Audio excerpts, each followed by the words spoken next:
Hello అండి. Welcome to Surekha's kitchen. ఈరోజు మనము మన ఇంట్లో చాలా టేస్టీగా ఆరోగ్యంగా తయారు చేసుకునే కరివేపాకు కారం పొడి తయారు చేసుకుందామండి. కరివేపాకులో ఎన్నో ఆరోగ్యకరమైనటువంటి ఆరోగ్య ప్రయోజనాలు ఉంటాయి. అవి మనము మామూలుగా అన్నిట్లలో కూరల్లో వాటిలో వేస్తే తీసి పిల్లలు పక్కన పెట్టేస్తారు. అదే మనం ఈ విధంగా పొడి చేసి పెట్టినట్టయితే ఇవి అన్నంలోకి, ఇడ్లీలోకి, ఉప్మాలోకి, వడలోకి ఇలా అన్నిట్లలోకి చాలా బాగుంటుంది.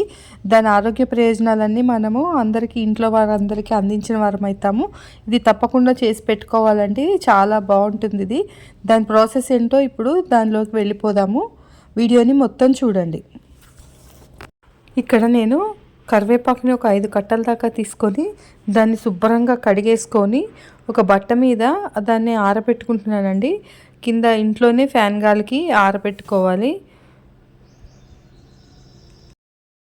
ముందుగా ఒక ప్యాన్ తీసుకొని దాన్ని స్టవ్ మీద పెట్టి ఒక 2 టేబుల్ స్పూన్స్ ఆయిల్ వేసుకోండి. అందులో వేసుకున్న తర్వాత అది కొద్దిగా వేడెక్కిన తర్వాత ఒక 1/2 స్పూన్ దాకా మెంతులు వేసుకోండి. మెంతుల్ని కొద్దిగా ఎర్రగా ఫ్రై అయ్యేదాకా ఫ్రై చేసుకోండి. ఫ్రై చేసుకున్న తర్వాత అందులో 2 స్పూన్ల దాకా మినప్పప్పు వేసుకొని వేయించుకోండి. తర్వాత అందులో పచ్చిశనగపప్పుని తీసుకొని దానిని ఒక 3 స్పూన్ల దాకా వేసుకోండి.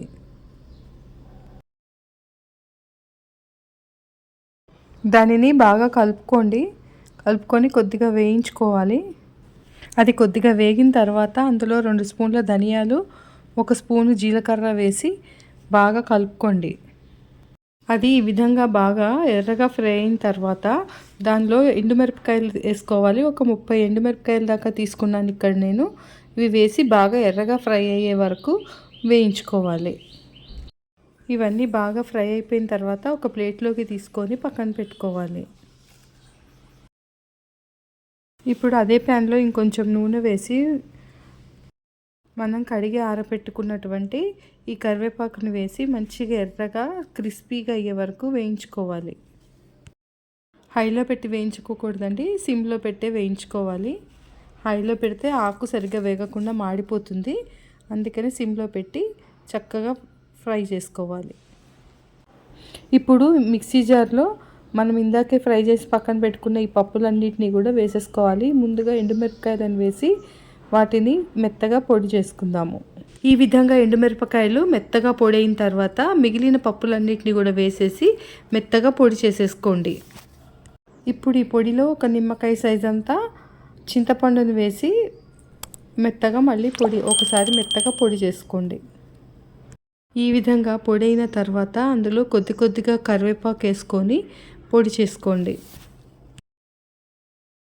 మొదట కొంత పొడి చేసుకున్న తర్వాత మళ్ళీ కరివేపాకు వేసుకునేటప్పుడు అందులో కొద్దిగా ఉప్పు వేసుకోండి. నేను ఇక్కడ 2 స్పూన్ల దాకా ఉప్పు వేస్తున్నాను. మీరు మీ రుచికి తగ్గినంత ఉప్పు వేసుకోండి. అలాగే ఒక వెల్లుల్లిపాయని పాయలుగా ఒలిచి వేసేసుకోండి. దీనికి పొట్టు తీయని అవసరం లేదు, అలాగే పాయలుగా ఒలిచి వేసేసుకోండి. ఇలా మొత్తం ఒకసారి గ్రైండ్ చేసేసుకుంటే ఈ విధంగా రెడీ అయిపోతుందండి మన కరివేపాకు కారం పొడి. ఎంతో ఆరోగ్య ప్రయోజనాలు ఉన్నటువంటి కరివేపాకు కారం పొడి రెడీ అయిపోయిందండి. దీన్ని మనము ఒక డబ్బాలో స్టోర్ చేసుకుంటే చక్కగా ఒక 15 రోజుల దాకా చాలా ఫ్రెష్గా ఉంటుందండి. దీన్ని చక్కగా తయారు చేసుకొని మన ఇంట్లో వారికి ఎప్పటికప్పుడు తయారు చేసి పెట్టచ్చు. చాలా ఎన్నో ఆరోగ్య ప్రయోజనాలు ఉన్నాయి. మీకు కనుక ఈ వీడియో నచ్చినట్టయితే నా ఛానల్ని సబ్స్క్రైబ్ చేసుకోండి.